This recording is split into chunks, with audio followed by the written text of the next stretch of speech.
오늘도 이 아침에 우리 주님으로부터 오는 크신 은혜와 평강이 여러분들과 함께 하시기를 바랍니다. 아멘. 자, 오늘은 시험에 견디어낸 자라는 제목을 가지고 함께 같이 말씀을 나누겠습니다. 야고보서가 쓰여질 당시를 우리가 함께 나누었었는데, 전 시간에 함께 나누었었는데, 야고보서는 한 40년, 기원 후 40년에서 45년 사이에 쓰여졌다고 알려져 있습니다. 그러면 예수님께서 부활 승천하신 지 10여 년 정도 지났을 때죠. 그때 교회가 막 부흥했습니다. 성령의 임재가 일어나고 각종 방언이 터지고, 그 방언은 그냥 막 못 알아듣는 방언이 아니라 알아듣는 방언으로도 막 전해졌고, 또 천사의 말이라고 해서 방언의 통역이 필요한 그런 것도 있었고, 여러분 치유 사역이 있었고, 이러한 기적적인 현상들도 있었지만 더불어 어떤 것이 있었냐면 삶의 변화가 있었습니다. 그 삶의 변화라는 것은 구체적으로 무엇이었냐면 욕망을 내려놓는 것이었어요. 욕망을 내려놓고 하나님 앞에 나아가는 것. 우리가 무엇을 하고 싶거든요. 그것을 해야 되는데 어떻게든 해내는 사람이 있어요. 그런데 여기서 어떻게든 해내는 사람의 이 어떻게가 중요한 거죠. 어떻게 하느냐, 가치 있는 존재로, 좋은 존재로 하느냐, 아니면 가치 없는 무가치한 거로 하느냐, 소위 말해서 나쁜 것을 동원해서 하느냐는 것입니다. 좋은 방법이 있는데 굳이 나쁜 방법. 그러면 좋은 방법은 뭘까요? 특히 교회 안에서 성경의 말씀대로 하면 되는 것이죠. 성경 말씀대로 살아가는 것이에요. 여러분, 우리가 하나님께 나아갈 때 성경 말씀이 우리에게 중요한 것은 오늘 여기 끝에 뭐라고 되어 있습니까? 18절, 그가 그 피조물 중에 우리에게 한 첫 열매가 되게 하시려고. 자, 여기서 아주 중요한 얘기하죠. 자기의 뜻을 따라 진리의 말씀으로 우리를 낳으셨느니라. 진리의 말씀으로 우리를 낳으셨다라고 하면 우리의 삶은 진리 가운데 태어났기 때문에 진리로 살아가야 된대요. 그러면 어떻게 살아가야 합니까? 말씀이 분명한 우리에게 푯대를 보여주고 말씀이 우리에게 분명한 길을 제시해 준다는 겁니까? 제가 중고등학교 때 막 그 운동장에 선을 그을 때가 있었어요. 선을 그을 때 선생님께서 그러시더라고요. 자기가 거기 서 있을 테니까 자기만 바라보고 그 하얀 횟가루 있어요. 그걸 쭉 뿌리면서 오려는 거예요. 근데 처음에는 선생님을 보다가 잠깐 내가 잘해야지라고 이렇게 내려오는 순간 삐뚤삐뚤해 주더라고요. 선생님 저기서 소리를 크게 지르십니다. 나를 보라고. 여러분, 푯대가 분명합니다. 그리고 방향이 분명하고 목표가 분명하면 그 길이 쭉 가게 되어 있습니다.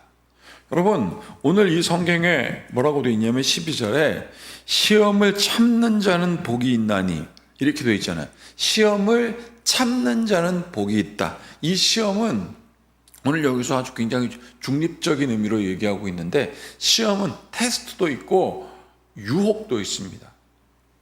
테스트는 뭡니까? 하나님께서 내 믿음을 우리에게 보여라 라고 하면서 맨날 테스트하고 그러세요? 그러지 않습니다. 하나님께서 그 시험을 하나님께서는 주시고 우리에게 일부러 어렵게 하시려고 시험 주시지 않으세요. 우리가 거절하니까 하나님께서 경고하시는 겁니다. 그게 테스트예요. 긍정적인 의미에서. 여러분, 이스라엘 백성들이 광야 40년을 돌 필요가 없었습니다. 근데 왜 돌았을까요? 그들이 계속 하나님께 불평하니까 하나님께서 때리신 거예요. 그게 바로 시험입니다. 그건 테스트예요. 근데 유혹은 다릅니다. 이 템테이션이라고 하는 유혹은 우리가 무엇을 원하는지 정확하게 알아요. 그래서 달콤하고, 그래서 솔깃하고, 그래서 가까이 가게 됐고, 그래서 선택하게 되고 행하게 됩니다. 유혹은 우리가 무엇을 원하는지 잘 알아요. 그래서 그대로 옵니다. 그래서 여기 12절에 뭐라고 되어 있냐면 시험을 참는 자가 복이 있다라고 되어 있습니다. 그 다음에 계속 뭐라고 되어 있어요? 시험을 견디어 이는 시련을 견디어낸 자가 주께서 자기를 사랑하는 자에게 약속하신 생명의 면류관을 얻을 것이기 때문이라. 생명의 면류관을 얻기 위해서 우리가 시험을 견디어내는 거예요.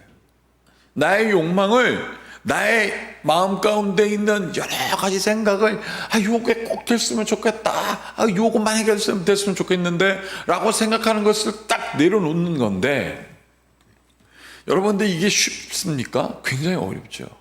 왜? 그것은 바로 앞에 있는 거거든요. 요걸만 해결되는데. 우리가 성도들끼리 모여서 제가 막 그렇게 얘기합니다. 제가 나이가 이제 막 50대 중반을 넘어가는데 저희 아버님은 이때 큰딸 또 그리고 저희 장남 저희 집장가 다 보내고 제 나이 때 그러셨거든요. 손주도 보시고. 아니 나는 근데 이제 대학교 2학년짜리하고 고등학교 2학년짜리 키워갖고 막 언제 키우나 그랬더니 다 지나간다고. 여러분 그러면서 또 무슨 말씀들을 하셨습니까? 처음에는 입시 때문에 고민하다가 그 다음에는 이제 취직 때문에 고민하다가 결혼 때문에 고민하다가 아예 애 낳는 것 때문에 고민하다가 그러다가 그 아이들 또 키우는 것 때문에 고민하다가 죽는 날까지 자녀들을 생각하느라. 여러분 이게 견디어내는 거예요. 이거는 우리에게 숙제이며 숙명이며 사명인데 이게 어떻게 견디어내지냐면 사랑이라는 것으로 인해서 견디어집니다. 그래서 부모의 사랑이 아가페인 거예요. 조건이 없어요. 여러분 여기 보세요. 13절 사람이 시험을 받을 때에 하나님께 시험을 받는다 하지 말지니. 하나님께서 괜히 시험 주시지 않거든요. 하나님은 악에게 시험을 받지도 아니하시고 친히 아무도 시험하지 아니하시느니라. 오직 각 사람이 시험을 받는 것은 자기 욕심에 끌려 미혹됩니다 라고 이렇게 되어 있습니다. 자, 그러면서 15절 우리가 그렇게 유명하게 잘 알고 있던 말씀이 나오죠. 욕심이 잉태한 즉 죄를 낳고 죄가 장성한 즉 사망을 낳느니라. 이렇게 딱 써 있습니다. 욕심이 잉태한 즉 죄를 낳고 죄가 장성한 즉 사망을 낳느니라.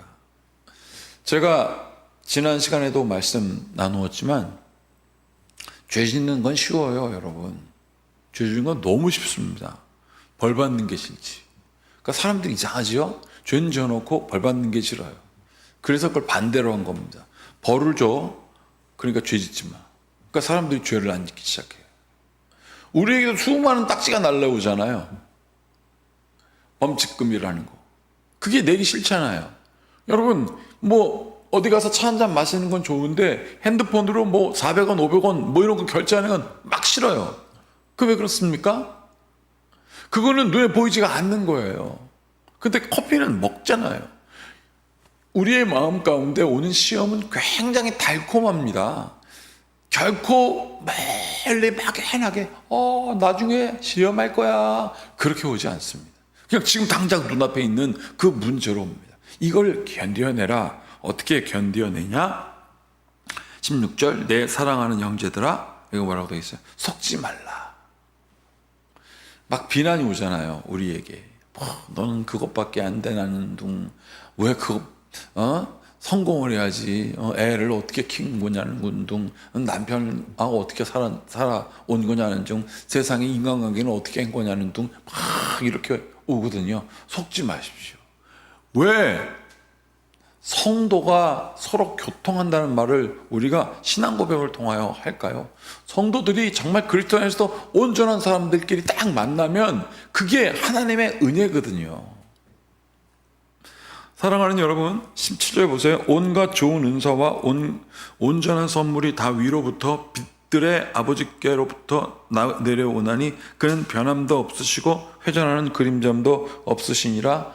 그는 기준이 분명하시고 그는 기준을 우리에게 이렇게 말씀하셨습니다. 다시 18절 읽어볼게요. 그가 그 피조물 중에 우리로 한 첫 열매가 되게 하시려고 자기의 뜻을 따라 진리의 말씀으로 우리를 낳으셨느니라. 우리를 낳으셨습니다. 여러분, 진리의 말씀으로 우리를 낳으셨는데 진리가 아닌 다른 것들이 우리에게 우리의 욕망, 정말 하고 싶은 것으로 팍 유혹할 때 그걸 포기하는 거예요. 그걸 뭐라고 하냐면 저 십자가라고. 십자가는 예수님을 섬기는 상징이 아니에요. 십자가는 우리로 하여금 그리스도께서 자기의 모든 것들을 포기하셨던 것처럼 우리도 하나님 앞에 딱 포기하는 거예요. 그리고 하나님이 행하심을 우리가 기대하면서 나아가는 거예요. 여러분, 이게 분명한 사람이 어떻게 됩니까? 시험을 이겨낼 수 있다. 그래서 오늘 설교 제목이 시험에 견디는 자. 오늘 우리가 찬양한 내용을 보세요. 너 근심 걱정 말아라, 주 너를 지키리. 주 날개 밑에 거하라, 주 너를 지키리. 자, 그러면서 중요한 얘기가 나옵니다. 주 너를 지키리. 아무 때나 어디서나 주 너를 지키리. 여러분, 주님께서 우리를 지켜주십니다. 왜요? 아무 때나 어디서나 시험이 오니까. 아무 때나 어디서나 시험은 도사리고 있으니까. 어떻게 하면 그 유혹에 빠지게 할까? 그렇게 시험은 우리에게 오니까 주님께서 우리에게 너 근심 걱정 말아라, 주 너를 지키리니 너는 말씀으로 하는 빛의 아들이니 아무 때나 어디서나 내가 너를 지켜줄게 라고 우리가 찬양했던 것입니다. 그 찬양의 근거가 오늘 이 말씀인 거예요.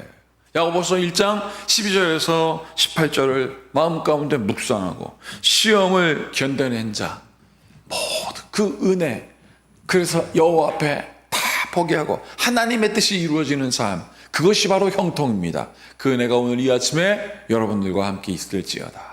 함께 같이 기도하겠습니다. 참으로 고맙고 감사하신 주님, 너 근심 걱정 말아라, 주 너를 지키리.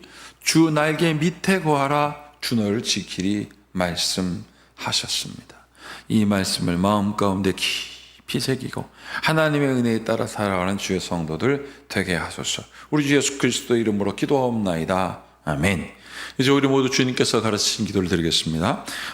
하늘에 계신 우리 아버지의 이름을 거룩하게 하시며 아버지의 나라가 오게 하시며 아버지의 뜻이 하늘에서와 같이 땅에서도 이루어지게 하소서.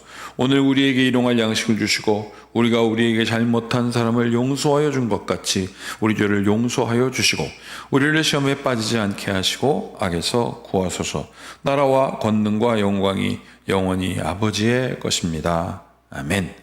오늘 이 말씀을 마음 가운데 깊이 새기고 진리로 낳은, 말씀으로 낳은 하나님의 자녀인 여러분, 시험에서 이기는 주님의 귀한 성도들 되게 하소서. 이길 위해서 같이 기도하겠습니다.